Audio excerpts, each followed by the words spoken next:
Sing muni ngono Wiraswara apa sindene? Tetep sindene mawon. Oh ya sindene wae. Wiraswarane paling munine ya ming mbok make. Wiyagaku men dodar sikik. Oh, nggih. Berarti wiraswarane tak mawon. Oh iya wiraswarane mau. Monggo nek sampun dar jenengan lepeh riyen, Mas. Weh, ora lah. dilek ngono kok dilepeh lho. Dilek riyen. Mon memajang kon kerok janur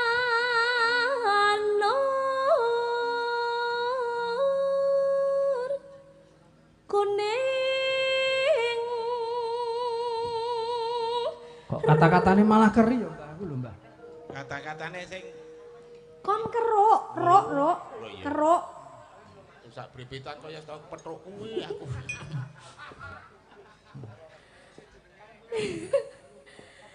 Kembang bayi maderi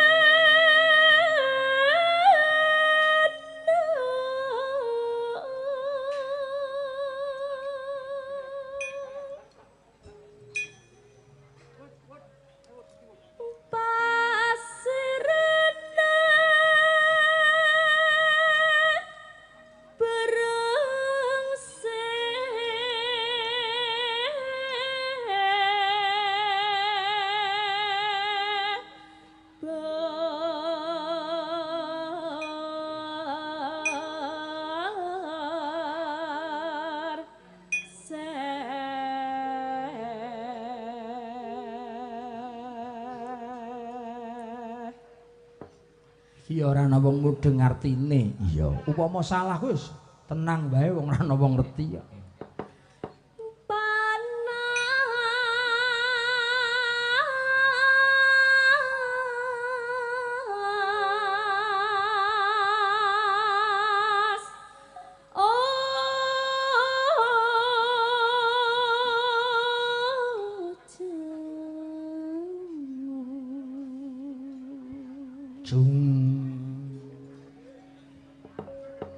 panas ojan ling-aling sayang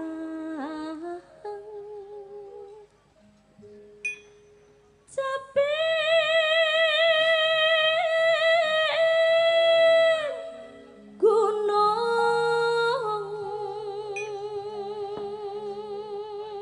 Nek model Madura nggo parikan ora ya, Nduk? Mboten. Oh iya. Ben sindene ben aman nyaman nek maem. Bener. Terus nek parikan cara Madura sindenku bingung kabeh. Arep golek cakepan apa tak ya? Bingung gak mudeng-mudeng. Yo. Isane yo meng tekek loren ndase ireng tak ya. Wong wis tuwek senengane meteng. Nggone Mbah Waluya. Engko bar iki kaya ngono ya ana sing jaluki lho.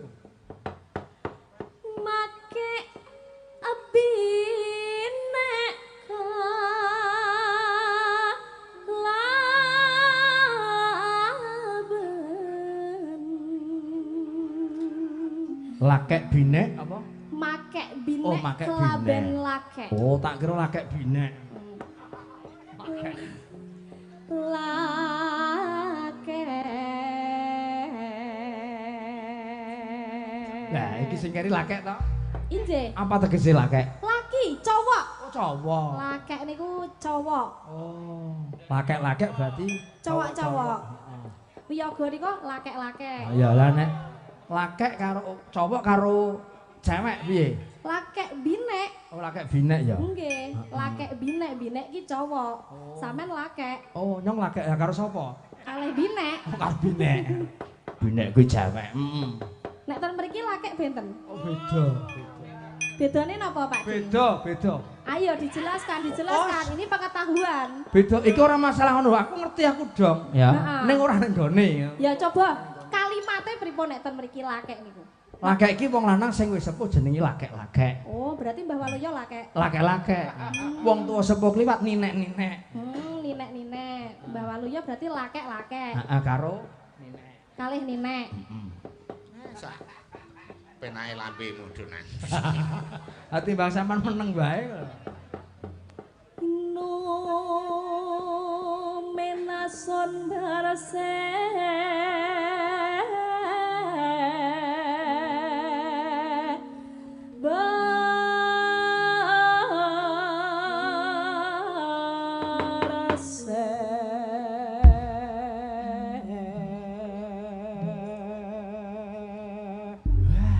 Iki lho. Luar biasa ora iso dimiliki sinden liya mung kejaba anting mergo aku cah wetan. Alhamdulillah. Kan padha-padha membawa tradisi sendiri-sendiri to Pak De. Liyan saka kulon engko sing diaturke gagrag kulonan ya ora. Nggih. Bocah wetanan diaturke gagrag wetanan. Nggih, jenengan saka alam gaib napa sing diaturke? Ya ora ngono, kuwi jenenge ya pelecehan kuwi lho. Masa kok alam gaib iki lho. Ya cah caping gunung, Nggih. gendangane siap. Nano tak ndluntar. Kula riyen apa jenengan riyen? Ayo kowe lho masa wae. Lah biasane lanang sih. Oh lanang.